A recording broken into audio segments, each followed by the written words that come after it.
Nandi Hills MP Alfred Keter is controversial, but Kenyans were surprised when he dominated the headlines this week on allegations of Treasury Bill fraud.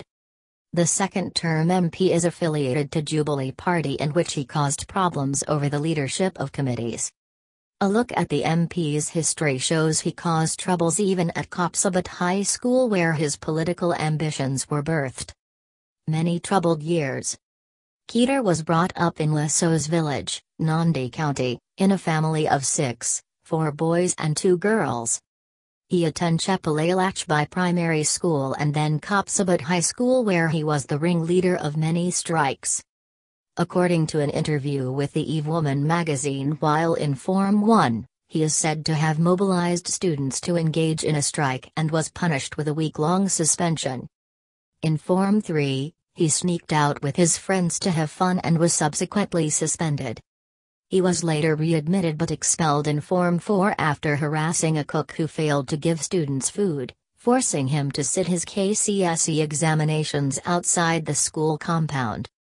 Despite the cases of indiscipline, Keter was among those who performed well and secured a slot at Edgerton University.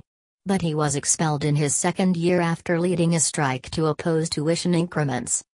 In the protests, the custodian's office was set on fire and Keter accused of being behind this. He moved to court to challenge his expulsion, but the administration withdrew the case before it was heard. He was then reinstated. Keter was elected the university's union vice chair in the third year, and within that year, he became the chair following the expulsion of the then chairman. He was expelled later on after leading another strike that saw the university close down for a while. Strategic moves. In 2002, Keter and others who had been punished by the university formed NARC Youth Conference, under which they campaigned for former President Mwai Kibaki. All the members of the group were either on suspension or had been expelled.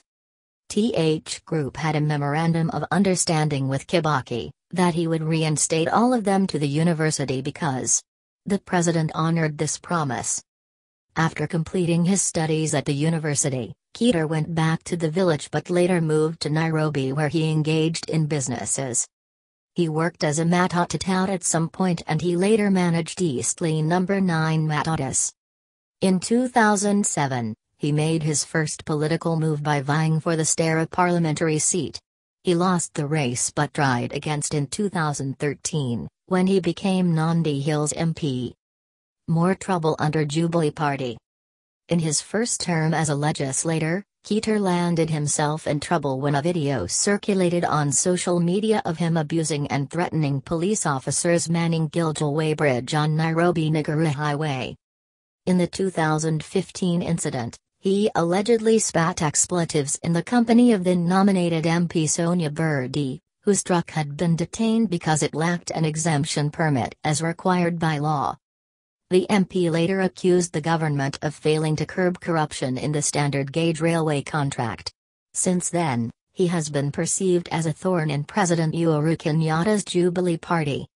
On various occasions, the MP has been on record criticizing the executive for meddling in the business of the August House.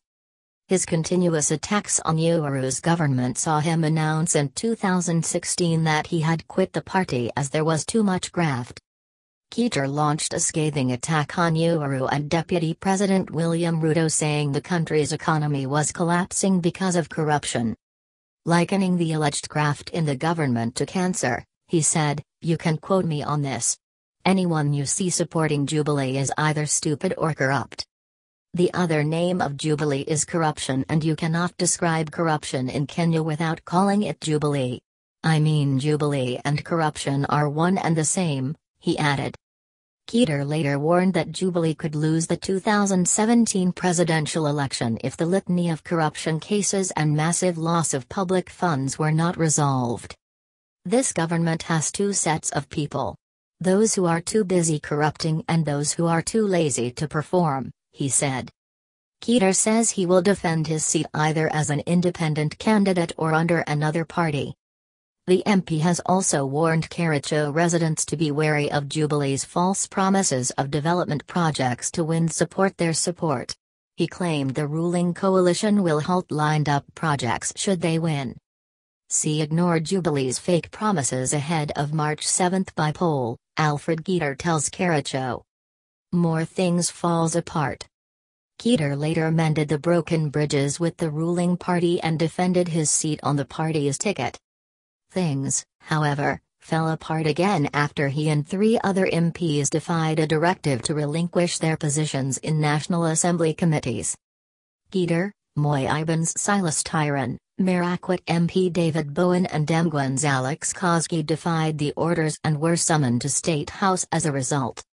Keter's woes escalated after Jubilee MPs forcefully voted him and the others out of the committees. This saw him attack the president for meddling and bulldozing Parliament by taking actions that are against the law. The politicians further filed a petition at the court seeking redress over the matter. Keter troubles carry on.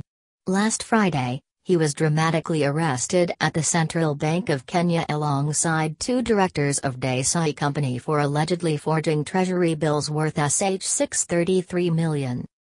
After spending 3 nights at Mutia police cells, they were charged on Monday with 11 counts ranging from forgery, uttering and making false documents, and conspiracy to defraud Central Bank of Kenya $286 million.